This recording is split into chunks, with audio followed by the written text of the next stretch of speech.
All right. Well, welcome everyone. Those of you joining us on the webinar here, and those of you joining us on Facebook Live as well. We're very excited to have our actually first conversation that we are going to have conversations based on the Atlantic, and it is a project that we've wanted to start it, and Alexis is the perfect person to be the first keynote on this because we at the Portuguese Beyond Borders Institutes at Fresno State have began something that is called the Azorean Diaspora Project. We have a very vibrant community in California, and we want these conversations to be carried on, connecting younger generations, especially not just older people like myself who, think we know everything about the Azores and we don't. And so we're happy to have Alexis Arayas with us. And she will actually talk a little bit about herself and everything else. So Alexis, first of all, thank you so much for taking time. Thank you so much for having me. I'm super excited to be here. Well, we're happy to have you kick off this series for the Portuguese Beyond Borders Institute at Fresno State.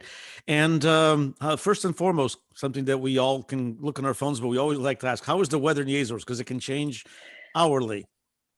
Well, I will tell you this. I have thankfully lucked out with the weather so far. Today was kind of the first rainy day. I had my first walk to work in the rain, but besides that, it's been very good. I've been very lucky so far. Fantastic. And want to thank also welcome those who are on Facebook Live, and to let you know that those who are here in the webinar, Facebook Live as well, it's kind of harder for me, but those in the webinar, please send your questions through the chats, and we'll be more than happy to have Alexis answer some of the questions in a little bit. Okay. So, Alexis, do you mind introducing yourself and, to those of the students who are following us and those who are following us on Facebook Live? Tell us a little bit about who Alexis Arayas is and your kind of your academic achievements now that you're a student at USC, and then a little bit about this journey to the Azores, because it kind of all fits in. Yes. Okay. So, well, firstly, hi, everyone. My name is Alexis Arayas, and so I am a junior at the University of Southern California studying political science with a minor in Middle Eastern Studies. I'm also serve as a student senator in the undergraduate student government there. And this semester, I am abroad in the Azores doing an internship at a Direção Regional das Comunidades, which is basically the directorate for the communities. And it is a kind of department within the regional government here at the Azores that deals with all things Azorean communities. So whether it be, Azoreans who have immigrated or emigrated, or immigrants coming to the Azores, they really focus on supporting those communities and keeping the culture alive around the world, in maintaining the culture within this Azorean diaspora that Dinesh talked about a little bit earlier. So I am here until December, and it is it's been a great journey so far. How did this internship, how did this opportunity come about? Did you have to, is it something done obviously through university? How did this come about, and how did you, choose the Azores, although you have family connections there, obviously?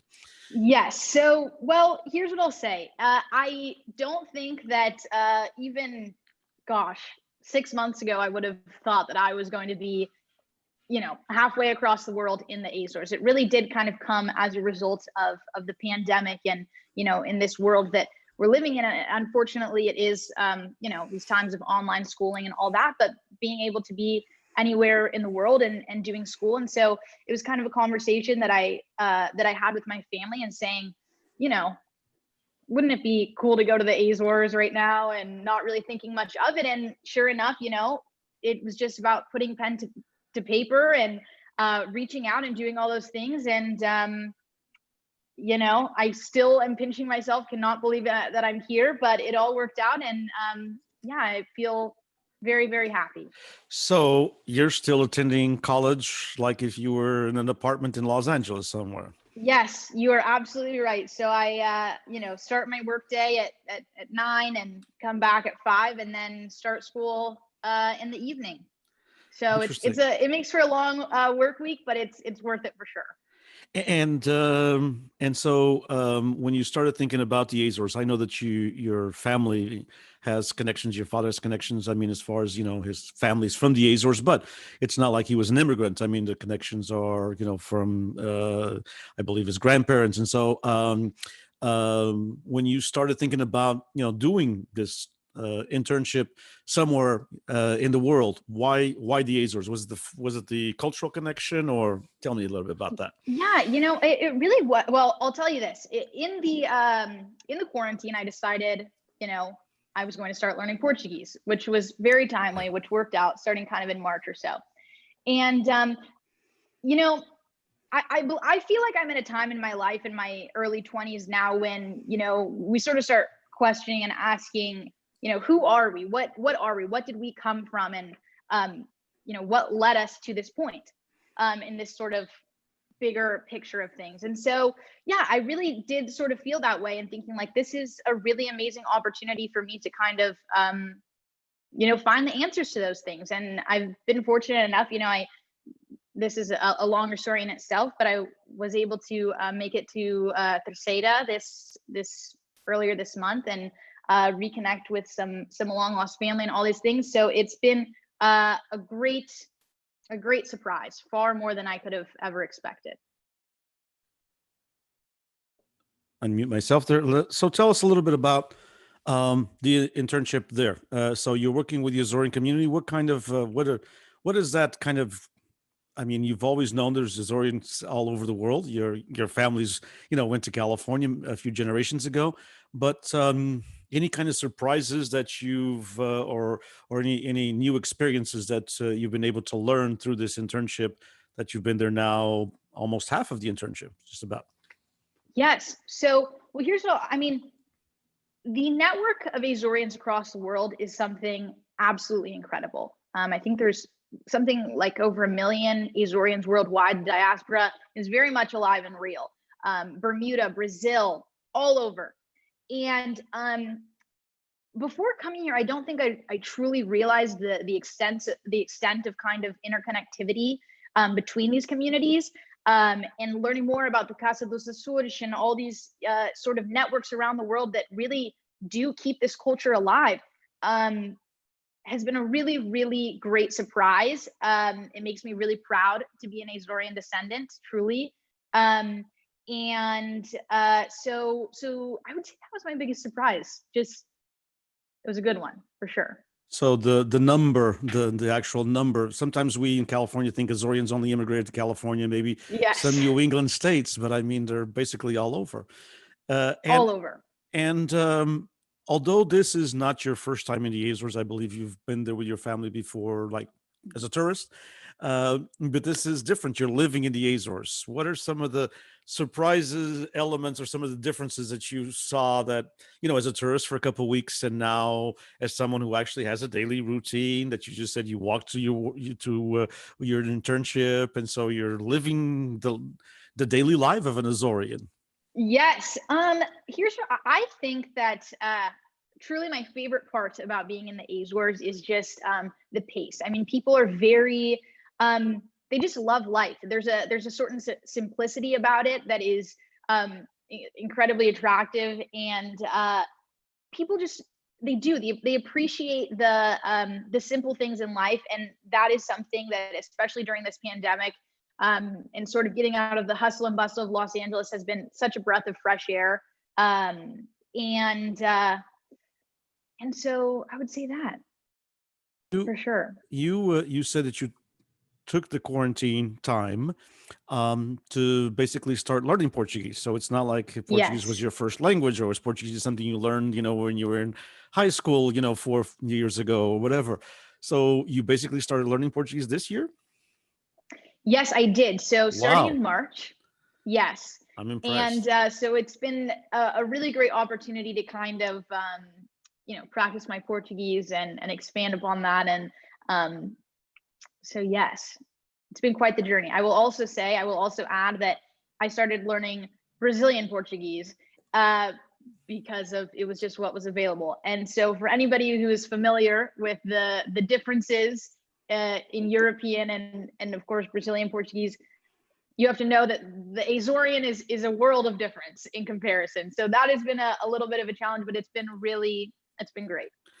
So you basically self-taught yourself through some programs, or because the reason I'm saying is I had a conversation, not private by any means. So I had a conversation about something else, about some of the projects that, of course, we do at PBBI at Fresno State, with Paulo Teves, who is very impressed with you, and as he should be, and who said that he was very impressed with your Portuguese.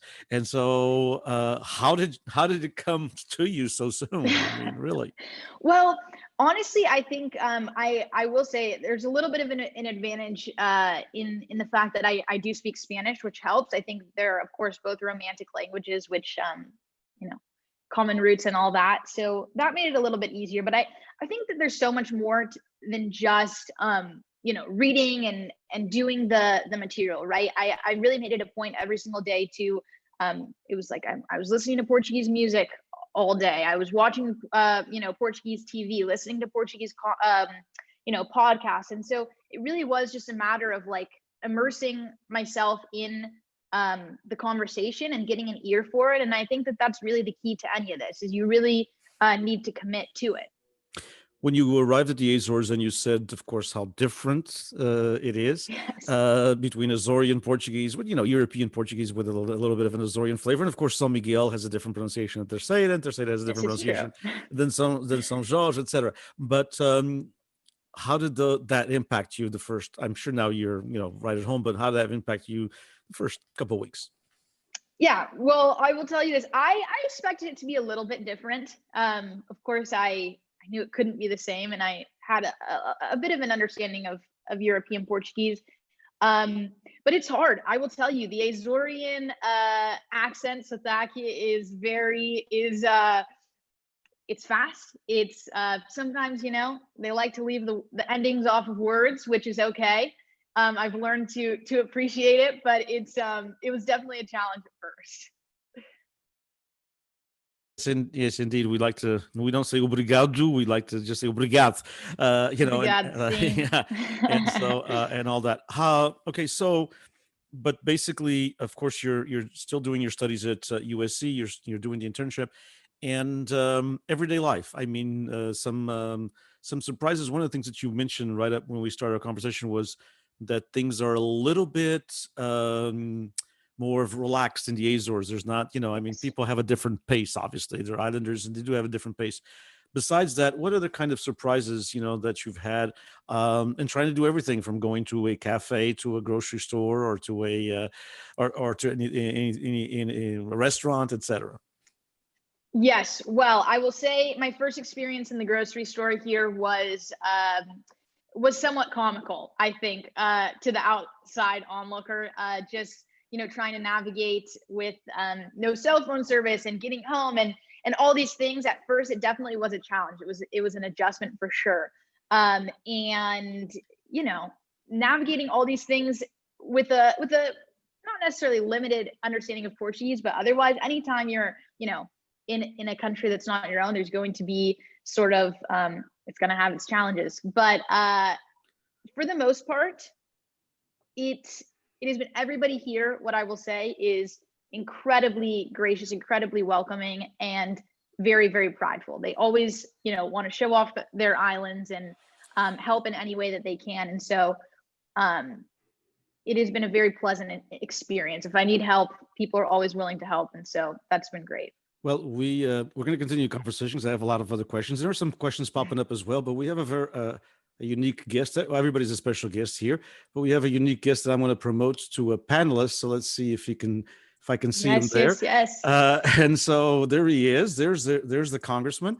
Congressman Costa. Congressman Costa, who's a very good friend of your family, your dad, and your entire family. And Congressman, thanks for joining us. You had promised you'd do it, and you're a man of your word as always. And I love the Bulldogs. I have to say that.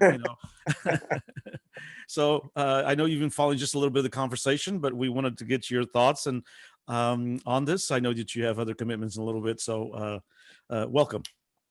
Well, Mimig, muito obrigado, and I am very pleased to be a part of this conversation, and I hope others will join. I think I've known Alexis Reyes since she was a young girl, and I've watched her grow and develop. Obviously, her parents are very, very good friends of mine, both Rusty and Julie. And, this is, she's been to the Azores before and has taken a great pride in her own heritage, her Portuguese heritage, and her Azorean background. And so this was really something that, the program that you've started that we've worked on together with the sister university relationship between Fresno State and the University of the Azores. And I know that you've provided Alexis some ability to reach out to the University of the Azores. But my dream is that hopefully at some point with the program, the emerging program, and donations here in the Valley, I'm making a pitch for that. And I know. Thank you for doing that. You solicited me, and so I'm making my contribution, and I'm sure we'll get Rusty and Julie to make. And it was very generous, and we appreciate it. Thank you so much.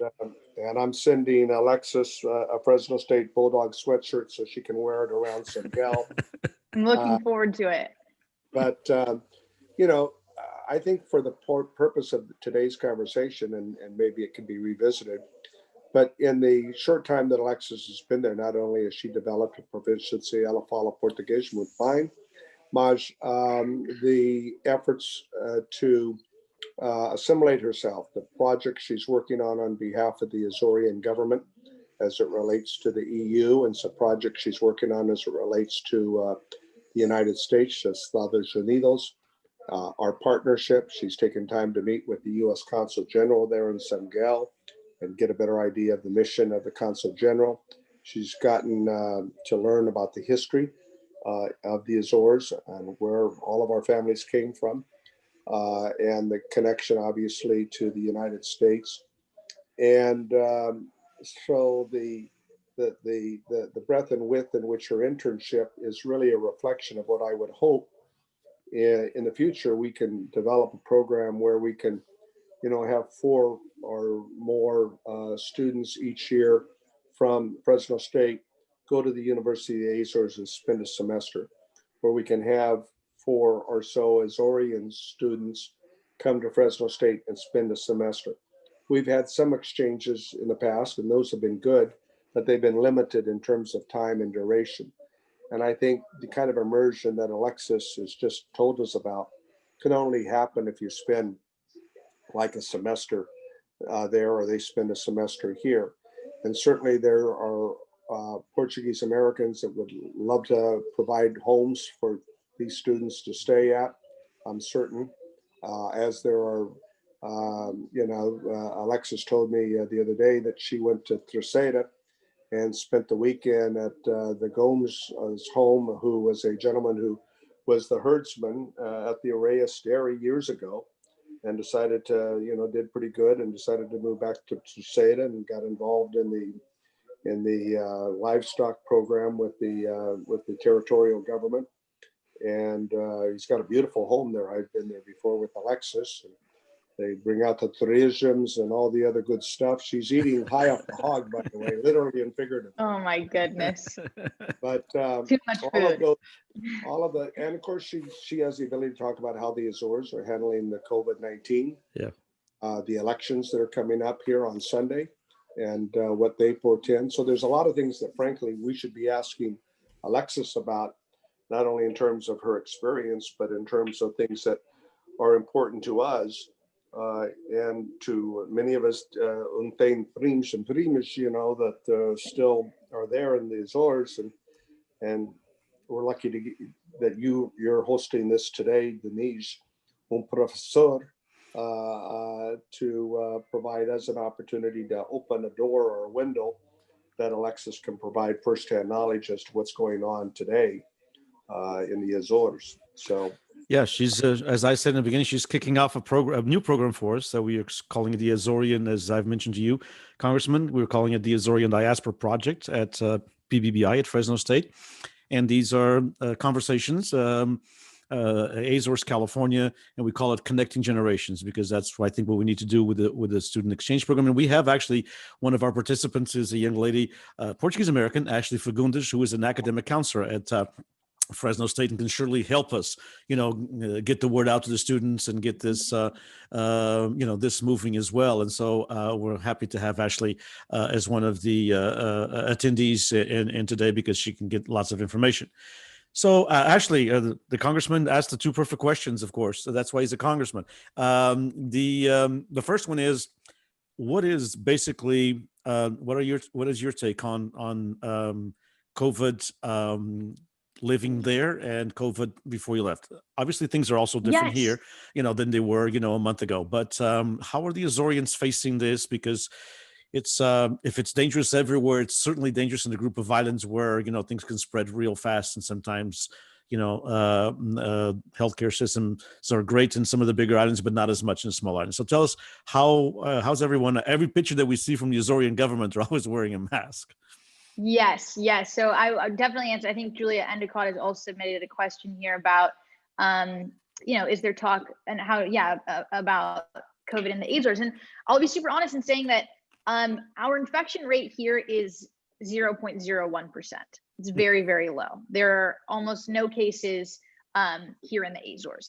Now, with that being said, though, people are still very cautious. You see people wearing masks everywhere. Anytime you're entering a public building or there's a crowded space, people are absolutely taking the precautions. There's really not much of a hesitation to wear masks here, which has been definitely refreshing. But with that, there's also a lot of adjustments to kind of the daily swing of things. You're not seeing as many concerts and big events, and it's certainly changed the way that the candidates are campaigning now here for the elections coming up on the 25th as well. So definitely changes, definitely a different pace of life, but absolutely a little bit more normalcy when you compare it to places like the United States, for example. And of course, this was not the high season as far as tourists is concerned anyway. Tourism kind of takes a little bit of a dip in September, early October, but it has continued in the past. But from what I've been told and what we see in the numbers, less and less tourists. Do you see that? Not a lot of tourists in the streets? Yeah, definitely not a lot of tourists in the streets. And that's, as a place that really does rely on tourism in a lot of different ways, it's definitely taken a toll on a lot of Azorians here. It's not an easy thing, and it's again certainly come up in the election cycle. Is how can we ensure that the Azores has a more sustainable and flexible kind of economy? And so that's been a really huge topic of conversation as well. But yeah, especially with the new kind of restrictions going on in the UK, et cetera, you definitely saw a big flock of people kind of moving out of the Azores. So unfortunately, that is the case. Let's talk a little bit, as the congressman also alluded to, the elections. That was one of the things. I mean, it's kind of unique. I mean, you're there for a few months, and you have actually something that happens every 4 years, which is the elections for the regional government. For those who are of Portuguese background, we didn't have this until 1976. So that's not that long ago that the Azores. It was in 1976 that we started to choose our destiny. And of course, for someone of Alexa's age and all of our students who are following us, 1976 is like, well, first of all, it is last century and it's a long time ago, but for us a little bit more seasoned, and we can remember 1976. And so how do you see the elections, and how do you see that from an American who's lived elections, whose family's been involved in elections? And how do you see him in the Azores, and this plurality, which is coming? This morning, I was just in a Portuguese radio program doing an interview, and I was telling something that sometimes Portuguese Americans forget. There's 13 political parties running in the Azores. I think it might be even 14. It's 14 now? If I'm not mistaken. Okay. Yeah, I don't know. I think 14. You're probably on the ballot, right. if I'm not There's wrong. been a few pop up. Yeah. Yes. And it's very, very different. I will say so. And it's been a great kind of, look into the parliamentary system and just how these sort of multi-party governments sort of work. And so, yes, there are 14 parties on the ballot. It can be a little bit confusing because a lot of them sound pretty similar. But it's definitely a very interesting dynamic. I think that it kind of it allows for I feel like a more productive government in a lot of ways, which is something that's really interesting. But yeah, essentially the biggest difference is you're not exactly voting for one candidate. You really are voting for one party. And once you kind of elect those party members, those deputados is what we call them. Right. Yes, they're members of the regional assembly. They then begin to build that government once they have a majority, and so it's very, very different, but very interesting. So I'm still learning a little bit on the way, but it's been good. It seems like there's, as you said, you're voting for a party, but there's also a little bit of a personalization as far as the person, Yes. because if you're, I mean, they're trying. Let's take this for example: the current government, which the congressman and I and you as well, and your family know, the president Vasco Cordeiro. It's just like it's his picture all over. I mean, you're voting for the PS, Yes. but you're actually also they're trying to say, hey, you're voting for this guy as well, because the party Absolutely that wins true. will be the party that leads, right? Of course. He's the leader of the Very, party. very, yes. And Yes.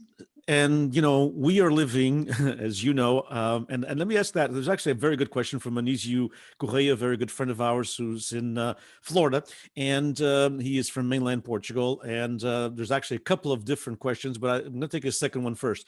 What does Alexis hear from the local folks about the United States in our election campaign? Any reactions of what's going on here? Yeah, well, I can tell you, this is actually going back to your question about sort of some of the surprises, is truly how much, people say that really the world is watching, and we hear that and we take it in and we accept it, right? The world is really watching. I mean, I have, BBC, CNN, whatever, even just local Azorean news, Portuguese news on, and a whole lot, I don't want to say a majority, but a good portion of what I see on there is covering the United States elections. Not only that, the first week I got here, the fires were in full swing, and you would see on Portuguese news talking about California, talking about Fresno, talking about these fires that are raging across California. To me, for some reason, I was very surprised by that. And they are very engaged and knowledgeable about our elections. They very much keep up with it. And so, yeah, it was good to see. Interesting. And Congressman, please jump in anytime you want to. Well, thank you. No, I think that, do you find a differential, Alexis, on the interest level between generational? In other words, do Azorians that are, older have seemingly more interest? About the young people, I know you've been trying to reach out to the university students there in Ponta Delgada and stuff, but the generational thing, is one of the things that Denise, you and I talked about in recent years of visiting, is this enormous talent of young Azorians that now have an ability to get an education in the Azores, but also take advantage of other opportunities that are really the future of the Azores. And, those of us who know our Azorean history remember that, at the turn of the 19th, 20th century, there were almost 500,000 people on the 9 islands. And today there's about 50,000 people. Clearly, if there's the opportunities as I think are being established today for young people, the islands are a wonderful place to be. And while you might travel some, I would more than understand, I could see myself living there because they're so wonderful if you had the opportunities to have a quality of life that you obviously would enjoy. But do you find a distinction, Alexis, among different age levels? I would say the young people that I have interacted with seem to be very engaged for the most part. And I can't say, unfortunately, I can't say that I have an extensive network of young people in my circle here, but from what I have seen, I was very, very happy to see it. Yes, I would say they're engaged. They're also, yes, excited for the future of the island because, as unfortunate as it is, and, especially, individuals from from your guys' generation that know that and really did live the history of the Azores, it's that it was a difficult life. It was a very difficult life. And so, that's a lot of what I grew up hearing. And so when I arrived and I was seeing this kind of really center for innovation and people so excited, not wanting to leave, wanting to stay, it made me very, very happy. Really, yes. And one of the issues also, when you, as the congressman said, when you're contacting, like you said, you've only been there and you've been concentrating on your internship and your work and your college career. Not a lot of time to socialize, especially when you're taking classes in the evening time. But when you contact with young people, do you find that there's less? One of the things I find, and I mean, just preface it, but please disagree with me. One of the things I find when I go to the Azores and I have the opportunity to talk at, whether it's at a school or university or with family, is less taboos. We have these established taboos about, what is this person from the left or what is this person from the right? And it's like, they have very strong political leniencies in the Azores, like anywhere else, but they're accepting of others. I find that more than I see in the United States. What are your thoughts on it? Absolutely. I think that's very much right. In fact, I don't know. I was recently, as Jim was saying, staying with family friends in Terceta. And, married couple, one it belongs to PS, one belongs to PSD. And I was really surprised when her husband said something to the extent of, no, but I mean, really, we are very similar in our views. And I was kind of thinking to myself, like, and finding a lot of commonality and common ground, and that being, an easy thing for them. And just thinking to myself, like, wouldn't it be so great if we saw a little bit more of that, in the United States? And so, Liliana, if you're on here, I hope you don't mind me sharing this story. But and so in that sense, truly, I do see that. And I think in a lot of ways, this kind of multi-party system that we see in the Azores really does allow for these ideas to be more widespread and sort of balancing in the middle a little bit more. And not afraid of epithets that are, the word socialism, which is kind of, you can't say in the United States. I mean, there's a political party running Portugal that's called Partido Socialista. I mean, and people are not, it's not the devil coming kind of a thing, and vice versa to the right, Exactly that. And to your point about, this is something I was a little bit surprised about when I was originally, I'm like, okay, Partido Socialista, Partido Social Democrata, Centro Democrático Social, like there's you do hear that word a lot. And at first, yes, it was almost like, okay, what's going on here? But it doesn't have the same kind of connotation at all. In fact, it's almost a entirely different meaning in a lot of ways. Correct. Yeah. And so as you see also the elections, I mean, there's been, of course, the debates. There's kind of almost a daily thing in Azorian television. How do you think? A lot of debates. Yeah. How are they in your perspective as someone from here and looking at our debates? And how would you compare both of them? First of all, meaning, of course, this is a regional one compared to a national one, but right. And including civility. How do you see those? Yeah, well, here's what I'm going to be honest in saying that I haven't gotten the chance to see all of them because something like 15. So the first, just to give some perspective, the first debate is, 6 candidates. So I think it's a member from each party that's represented in the legislature. Right. And then from there, as it goes on, you just have one-on-one, and it's members from different parties debating on the issues, and it goes all the way through.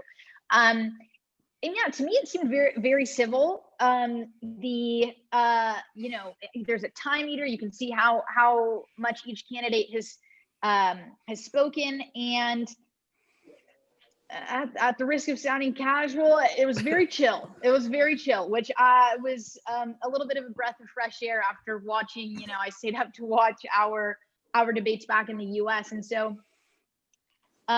It's very different. We'll put it that way. Right. Even though, they're in the midst of, and even though it's a regional election, we shouldn't downplay it. It's very important for the Azores because they're kind of choosing their future for the next 4 years, just like, Americans are choosing their future for the next 4 years. And so, smaller area, smaller country. I mean, a lot of more plurality as far as political parties. But do you see the polarization, though? When you talk to different people, you just mentioned a couple that one is from the PS, one is from the PSD. Do you see the polarization that we unfortunately right now have, or do you see a little bit more of what you said between the two folks who are one PS and one PSD, trying to find more into the commonality aspect of it? I definitely see much more of an effort to find commonality for sure. But I think I do think that there are definitely some more extreme ideas out there. But like I said, with this multi-party system, it really is kind of on the outskirts. Mm-hmm. You have these far more conservative parties that are out there that they have support, but they're just not as much in the everyday scene. The two kind of leading parties that we're seeing just do not have that sort of extreme wing that we kind of see in the United States. And so I wouldn't say it's entirely absent, but again, multi-party system, it allows for that spectrum, and I think Indeed. it's Yeah, so been it's very a different productive. take. And again, Congressman, interrupt us if you want to. Well, You're listening attentively. I am listening attentively and very proud of Alexis and her internship program. You might give us a little sense of the work you're doing on behalf of the regional government and the interests that the regional government has. I think a lot of Portuguese Americans who have connections with the Azores really don't understand the broad effort and interest that the Azorean government has, and how they really, I mean, historically, I'm glad you raised that, Denise, but up until 74, 75, there was no regional government until the revolution. And the islands, along with the Madeira Islands, always felt that there were kind of like, I use the term country cousin, that there was so much distance and disconnect between the government and the continent in Lisboa, and less resources devoted to the islands and support. And all that changed. In historically in Portugal, there's just two governments. There's the national government and the municipal government. And the hybrid, as a result of the revolution, came as a result of the independent movement in the Azores. And then they just said, look, we're not going to go along the way things used to be. And they created this hybrid, this semi-autonomous regional status for the Azores and for the Madeira Islands. And I think by and large, it's worked pretty good. I mean, and of course the EU membership brought additional resources to the islands, and a lot of people don't know. I mean, the Azores have their own representatives to the EU Parliament, and so I'm wondering if you've got a sense enough of it, having been there a short time, 6 weeks or so, on how the Azorean government looks at their interaction to improve the quality of life and efforts within the Azores, and their relationship with the government in Lisboa, and their participation with the EU in Brussels. Yeah, I mean, absolutely. There's definitely a focus on that. And I will say, I am working on one EU project right now that focuses on immigration integration at a more regional level. And it's kind of within the EU Commission or Committee for the Regions, kind of dealing within that. And so I've gotten a little bit of a window into that. I don't deal with it too extensively, but definitely, I mean, the Azores really do rely heavily on their relationship with the European Union. It's a big part of their functionality overall. And so the ties are definitely strong. I think that I was very happy to see. I think that the Azores really are a leader, really are leaders among regions in general within the European Union, and just it's a large network. There's a lot going on there, but the Azores has their hand in quite a bit. So yes, it's been good to see, and You the see answer is strong. you see the young people. You mentioned also the connection right in the beginning, when we talked about the elections and everything else, and we're going to get off of politics, obviously, but when you see the connection that people, are connected with the U.S. and the election process now, but even on an everyday life, when you mentioned when you arrived, the fires were just, happening here in California, and how you were surprised how they were part of the news in the Azores on a daily basis. Do you see Yeah. a little bit more of an internationalization, let's put it that way, of the Azorians, especially the young people? I mean, they want to know what's going on in their homeland, but they're very connected to the world, or not as much, because my generation was not, obviously. No, I think that it's absolutely the case, and you see a lot of young people, those who can and are able, are they go off to Europe, and they go to school, whether it be in Lisbon or Spain or what have you, and here in the Azores, something that I love to see. Most people here speak 3-4 languages. They take French in school. They have the option. Well, they'd have to take English. And they have the option of either taking German or French. And so, when I first got to the Azores and I was watching Vasco Cordeiro give a speech, and he went from English to Portuguese, and all of a sudden he started speaking perfect French, and I was like, oh my gosh, this is just incredible. And so, because of that kind of multiculturality that I think we do see within the islands, it definitely allows for a lot of connectivity beyond just the region. For sure. So, And this can be, of course, a benefit to Europe. I mean, they're not afraid absolutely, to be multilingual and to speak the major languages that are going on in Europe, of course. Yeah.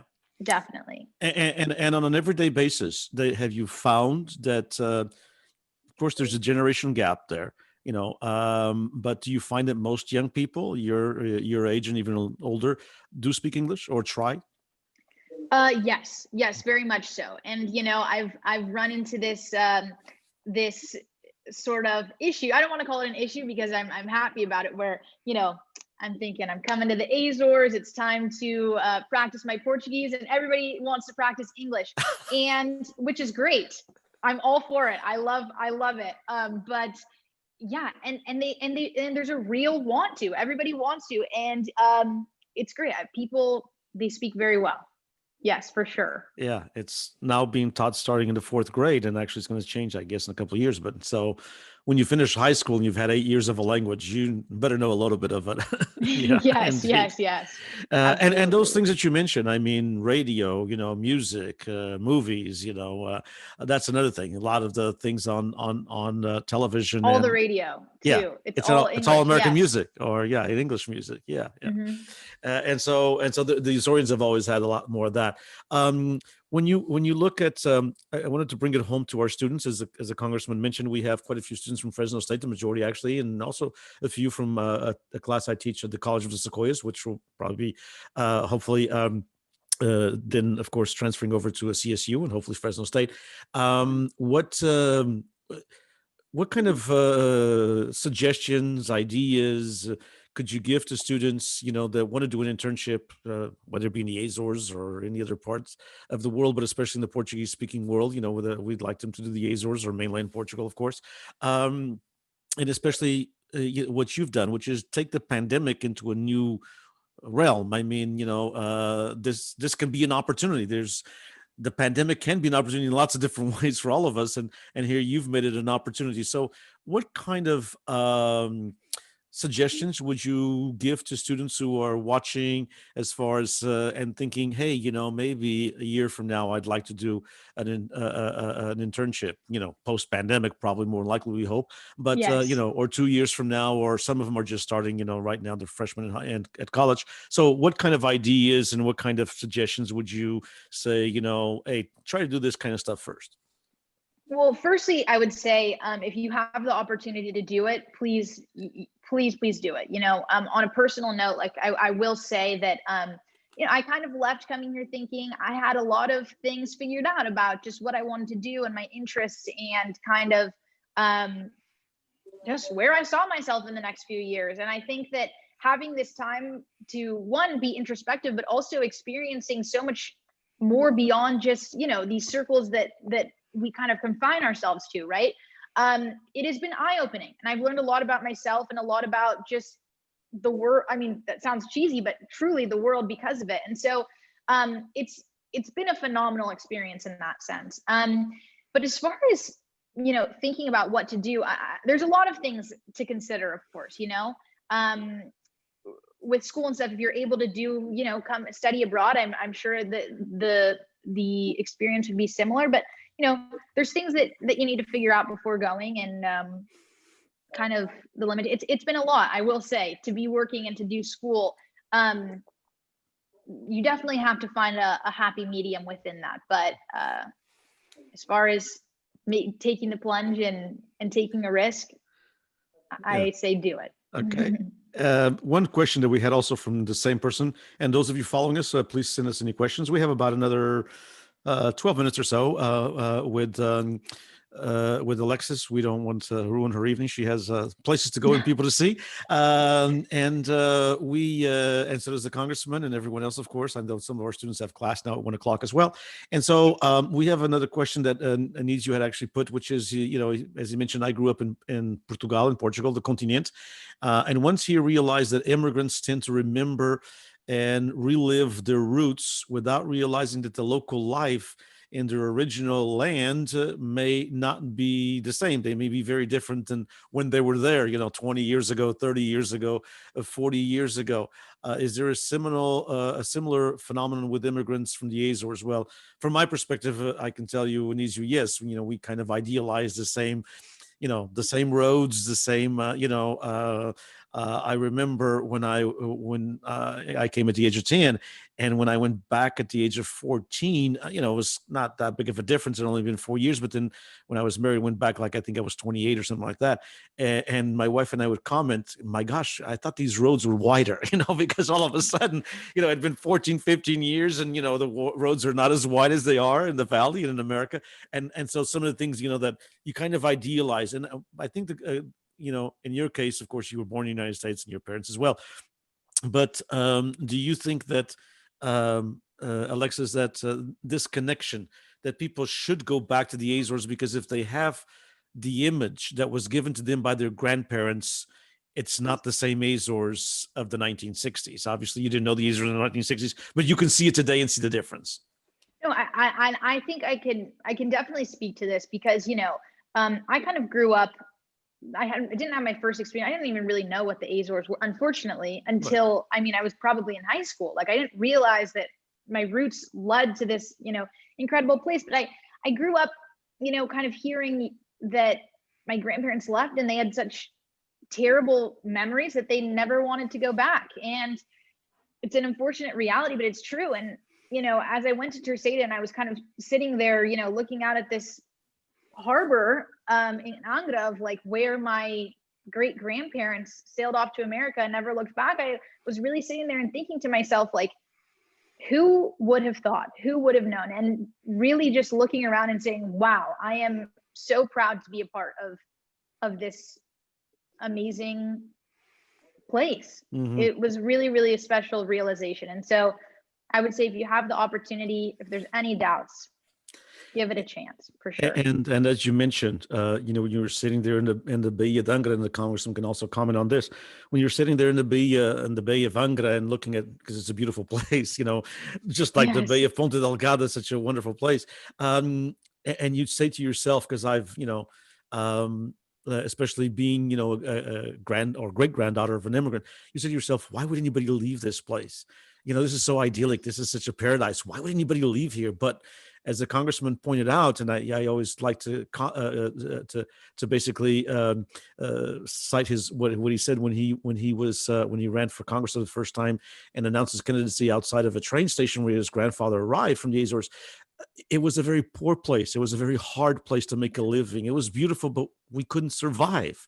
And so we had to leave. Yeah. Unfortunately, it was very hard leaving those islands. And I believe it was very hard for me when I was 10 years old. I mean, not only because I left my friends, and it's very hard to leave your friends when you're 10, it's all you have, but it's also very hard because the place is beautiful and has always been beautiful, but it's, you couldn't make a living. It's just, the 1976 autonomies would change that. And Congressman, I know you can comment on that as well. I mean, it's, it's not like your grandparents were saying, oh, we want to leave these islands because they're not beautiful. No. Yes, no, that's exactly right. And I think so many of us Azorian Americans, share similar experiences, whether in the case of Alexis, where she's a third generation, or whether it's in the case of myself, second generation. But over 100+ years, really, the diaspora took place in the late 19th century and early 20th century because things were so difficult in the islands. And Portugal was going through its own transition in Europe. And, World War I was approaching. And so folks wanted to have an opportunity. I mean, the Azorians have some wonderful, wonderful qualities that I think all of us think are part of our heritage, and that is a passion for family, for hard work, and for a pride of whatever you do. And it's embraced in our culture and our language and our music and in our food in so many different ways. And so my grandparents on both sides left Terceira in the late 19th century, early 20th century.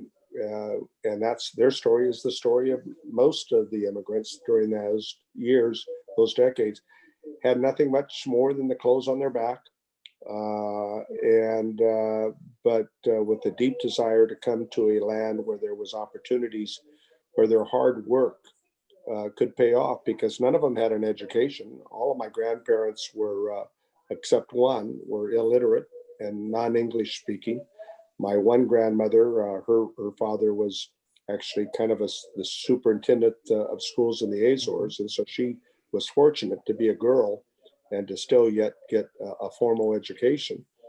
And none of my parents spoke English into the first grade in Tulare and Kings County, at Packwood Elementary in Goshen, and Stratford in the elementary school. And my dad used to say, he graduated from the College of Hard Knocks. He had to quit school as a sixth grader because my grandparents, who had no education, thought, well, gee, sixth grade education, that must be pretty good, because we had no education. And my mother was very resentful of the fact that she was forced to quit as a freshman at Lemoore High School. So we all share similar backgrounds there. And that's why what Alexis is doing and her conversation today, and I hope we continue this, and the exchange of students is so important, because it's important that we know from where we came. And the new Azores, I don't know if Vasco Cordero would share that expression or term, but truly it is a different regional part of the world. It's literally and figuratively been, as history tells us, a gas station out in the middle of the Atlantic for over 400 years. But like every other part of the world, it's gone through transitions. And the Azores today are not the Azores of my grandparents. And I suspect any other Azorians here in the United States whose parents or grandparents came from there. They're a marvelous, incredible place of innovation and hard work and wonderful things that are taking place there. And so I think that I tell my friends here that I run into that are of Azorian background, I said, have you ever been back there? They said, no, I'd like to go someday. I said, you need to go tomorrow or when we get past the COVID thing. But anyway, we're very proud of you, Alexis, and we want you to keep us updated on your progress. Indeed, thank you, Congressman. And we share something in common. Me and your I think you said your grandparents or your parents. I too went to Packwood School, 5th and 6th grade. Can you believe that? Life is the world is a small place. Yes. We first came to the United States. I went to the 5th and 6th grade at Old Packwood School. You and my father. Wow, we have that in common. See, Alexis, a little bit, maybe in the light-hearted kind of a way. We've talked about a lot of important issues, from identity to politics to everything else in between. You mentioned a little bit about one of the great things about going to the Azores. I think that everyone that has watching that has been there can agree with me, including, of course, the congressman, yourself, and your parents. Is that the food? So tell me a little bit about how have you encountered Azorean food, and of course, I have a problem at my age. When I go there, I gain some weight. You don't have that problem, but how do you? How have you encountered and any surprises? Because there's some things that might be, I'm Yes. sure you've heard, you were raised, with knowing what sopas was and linguiça, but any Yes. surprises? Let's talk about that. Well, how have I encountered the Azores? The answer to that is often. I have Okay. encountered it often. I have eaten a lot of food. My mentality is I'm here for 3 months, might as well take it in while I can. And honestly, it's been wonderful. I think one of the biggest surprises, I just have to share this so far, is that, in California, when I'm back in Sacramento, I have to drive an hour and a half to get masa cevada. The closest is Hilmar, which is phenomenal. Shout out to Hilmar, Yes. Hilmar Bakery. I walked into my supermarket here. Any supermarket you walk into, masa cevada is there. And I'm like, you guys don't even know the struggle. But anyway, so it's been phenomenal. One thing I learned about myself, I thought I really did not like fish. Since I've been here in the Azores, I have eaten so much fish. I love it. I'm making up for all the lost years that I did not. Lapas, sardinhas, all of it. So you've tried It's been lapas? Phenomenal. You've tried lapas? I love them. Oh, do you? Love lapas. Grilled or Yes. live? Grilled or live? Grilled. Grilled. Grilled. Yeah. It's a little bit different when I they're live and haven't, they're but I've looking tried at them you. live. Yeah, I might need to do that. You might need to do that. It depends on the season. We have to talk to director Paul Tevsh, who, by the way, is following us on yes. Facebook. So shout out to Paulo, who's done that. He's done a wonderful job with being a director of the Azorian He Immigration has. and this connections. Yeah. And he's young, and that's what we need to have, young people involved. And have you found that out also? If you look at some of the faces traveling through your television set, or your computer nowadays, everything, but looking at this political scene, have you found, and you look, at some of the regional directors like Paulo, who I believe is around 38 or 39 years old, a lot of young people in the political world in Portugal, a lot of young people that not just getting into politics, but actually have positions like Paulo. Have you seen that? Yeah, no, absolutely. So many people that I work with on a daily basis. You definitely see this kind of young perspective. I mean, you look on TV and you see Vasco Cordeiro, like how he started and all these things. It's the next generation is definitely stepping up and coming in, and it's a great thing to see. It really, really is. How does go ahead, Congressman? Now, we're focused on the serious stuff here, but I think one of the neat things for young people and all ages alike is the sort of amenities that the islands have. That in my parents' generation, they would they'd say, oh well, go to a festa or a Corda da Torda, in a village, freguesia. But I mean, I don't know if you've had a chance because you've been busy, Alexis, but hiking, snorkeling, sailing. There's just a lot of amenities, sports, fishing, soccer. You become a big soccer fan. I know your parents are very worried that some soccer star is going to sweep you off your feet there and you'll never come home again. Those amenities that normal young and old alike enjoy. I know our friend Gabe Patricio, I emailed him to see if he'd come on, but he's a big soccer fan there for the team in Ponta Delgada. Santa Clara, yes. Yes. So, but those kinds of things, those amenities, you might give us a flavor for. Yes, no, definitely. I've done a lot of hiking. Obviously the hot springs are a huge attraction here, which I think is something so special. I think the Azores has like 2 out of 5 cloud forests in the world that you can visit. I mean, anything that you can imagine, the Azores has it. And I think one of the best testaments to that is I was surprised on my way here.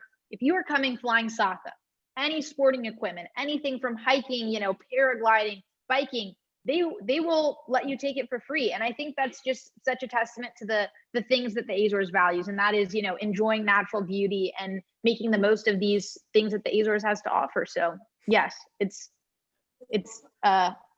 very extensive. It's been beautiful. I've enjoyed it. I mean, your parents know you're working hard, but they should also know you're having a little bit of fun. This is true. This is true. Thank you. Well, Alexis, our time is about up.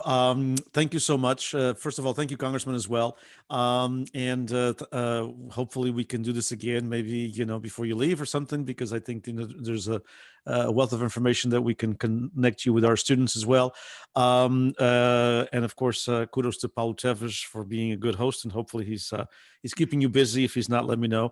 We'll talk to him. The Congressman and I know he's a great young man, and lots of innovative spirit. For example, the regional director of energy for the islands is a young lady in her early 30s, and Andrea is, I can believe, and a PhD from MIT. I mean, so there's lots of. It seems like there's also, and I wanted to ask you that question.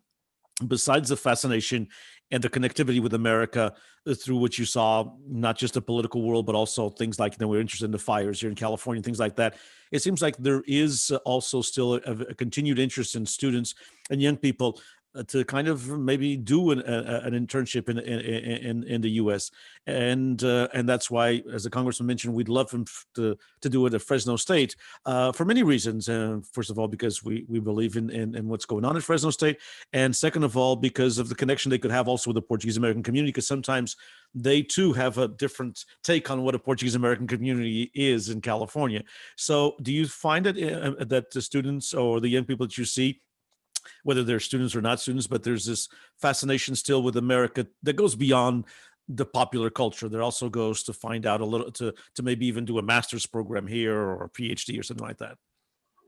Absolutely. I mean, I have a lot of conversations, especially about just like, the differences in American universities. And I know that I was talking to the consul about this as well, about just encouraging there's so many young people that truly do want to go to college in the United States. And I think it can be a difficult thing to navigate. So definitely, if there's a way in the future that we can, continue to offer that kind of guidance and promote that, I think it's absolutely necessary. Indeed. Well, thank you so much, Alexis. And I'm going to give the last word to the Congressman, because he was nice enough to spend almost a full hour here with us. And so he'll have the last word as we say goodbye. And thank you, all of you who are attending. Thanks to all the students. I know a few of you had to drop because you have a class now at 1 o'clock, although virtually, but you just have to switch. And nowadays we just go from one Zoom to another Zoom. And thanks to all of the literally, I think it's now over like 700 or 800 people that are viewing us on Facebook Live. So thanks to all of you. And this conversation is part of the project, Azorian Diaspora Project, that we launched when Paulo Teves was here to celebrate the 1-year anniversary of PBBI. The Congressman was there, had a wonderful dinner afterwards at our friend Lucio Noya's house. We missed those. And the Azorian Diaspora Project is something that we are going to, we're looking to expand. This is the first conversation, Azores-California, connecting generations, and that's exactly what we need to do during these time of pandemics, and of course move forward to some meaningful exchange programs in the future. So the last word is from the Congressman, and thank you all for attending and being part of this. And this will be archived, by the way, at the Fresno State PBBI YouTube channel. So if you just go to YouTube and search PBBI, Fresno State PBBI, you'll be able to see this archived as like many of the other things that we have. So Congressman, last word is yours. Well, thank you, Denise Borges, for all of your good work always on continuing to build bridges between the Azores and our culture and our heritage, and those who are part of the diaspora, wherever you live in the United States. You do an excellent job, and I'm just happy to be a partner with you. I want to thank also President Vasco Cordeiro and the regional government of the Azores for their support in this effort in not only sponsoring Alexis Reyes' internship, but also he and I have discussed about trying to build on this in the future. And I know he's interested in it for all the right reasons. And Paulo and others who have been a part of this to make this successful, we will talk about later on how we can expand upon this with the University of the Azores and Fresno State. Clearly, FLAG is to be noted as well. They are an institute in Lisboa that is mission is to continue to further enhance the efforts between Portugal and the United States in so many different ways. And their support in part in funding for this partnership is to be commended and to be singled out to thank them. Rita and Miguel and others, I know, want to see this program continue and succeed. And so we want to thank them as well. Let me just say in closing that I think that, I remember the second time I visited the Azores in '79 with a delegation from California. And I went with a colleague of mine, well, a number of colleagues, but John Vasconcelos, who's no longer with us. But that harbor that you were at, Alexis, in Terceira, there in the Ciudad, I thought to myself, my grandfather coming from the Mat in Fugzida Haming at 15, and you talk about courage. They didn't have the iPhone. It wasn't like my grandfather Googled up to see where Hanford, California was, where a brother was milking cows, or ultimately where Goshen is, where his parents would where he would settle, and then where my father would be born. So you think about the incredible journey that our ancestors have taken to leave those islands and to go someplace where you could only imagine might be better, but you didn't know. It really shows, I think, the courage of our ancestors. Those men and women to leave everything they knew and to take those were real risk takers in my view. And so now we have the benefit of that history and that heritage, and we see now in a third generation, in the case of Alexis, who's really, as you say, you never want to forget where you came from. And certainly this experience gives her a good key, and whatever good things she does in her future, this will always be a central part of who she is. So we want to make these opportunities available through your program, Denise Borges and the University of Fresno State and the Azores, and get more support, financial support, so that we can allow more of Alexis's generations to benefit from these opportunities. Working together with FLAG, working together with supporters here in California and in Massachusetts and Rhode Island and other parts of this country where we have significant Portuguese communities. We have real opportunities to expand these efforts. And I think for all the right reasons, we should, and I'm committed to doing so. And so I can't thank you enough, my good friend, mi amiga Denise Borges, and your family for your passion, your interest, and your kind of the glue that helps the rest of us help you to extend these efforts and to build on these programs. So I'm a big fan of Denise Borges. The feelings mutual. I've been writing about you for 20 years, so actually more than that. But we also have to give a shout out to Fresno State President Joe Castro. Yeah, and Mary, of course, yes. Dr. Castro and Larry Salinas have been big supporters of this program. And Dr. Castro, Hanford guy who's now going to be the chancellor of the entire state university system in January. But, I always tease Joe. I says, one of the smart decisions you made early in your life was marrying that Portuguese gal, Mary. And so the combination of their own ethnic experiences, and I know the times that Joe has visited and married the Azores, he's loved it. And he has a better sense of all these Azoreans that he grew up with in Kings County and how they came to be what they are. And I think it was great when Manuel Vieira with his band was there. I don't know if you were there, Denise, or not. I wasn't. But the story is that the band out of Livingston learned to play the Fresno State fight song.